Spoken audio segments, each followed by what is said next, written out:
tey nag nu bëgg leen a indil li ñuy tuddee ar-ruqyatu shar'iyya muy mocc ci sharia ndax nit ki yenn saa yi mu am lu koy metti ciw yaramam mu bëgg ci ay ñaan ngir loola saafarawu loolu nag yonent bi alayhi salaatu wasalaam jàngale na ko ci sunnaam ndax jële nañ ci abi saïd al-xudri yàlla na yàlla gërëm ko mu ne jibril dikkaloon na yonent bi sallallahu alayhi wa sallam daa di koy laaj ne ko yow muhammad ndax dafa am looy jàmbat ci sa yaram yonent bi ne ko waaw jibril alayhi salaam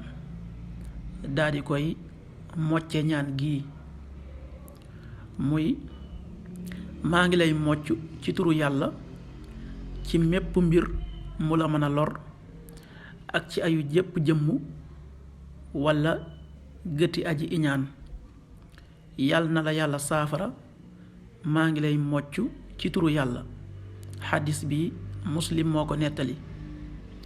an abi saïd alxudri radiallahu anhu anna jibrila ata annabiya sallallahu alayhi wa sallam fa qaal yaa muhammad astakayta fa qaala naam fa qaala jibril alayhi salaam bismillahi arqiika min kulli shayin yudiika min sharri kulli nafsin aw aynin xaasidin allahu yasfiika bismillahi arqiika rawaahu muslim kon ñaan googi képp ko amati lu lay metti mën nga ko caa jàng mocce ko sunu boroom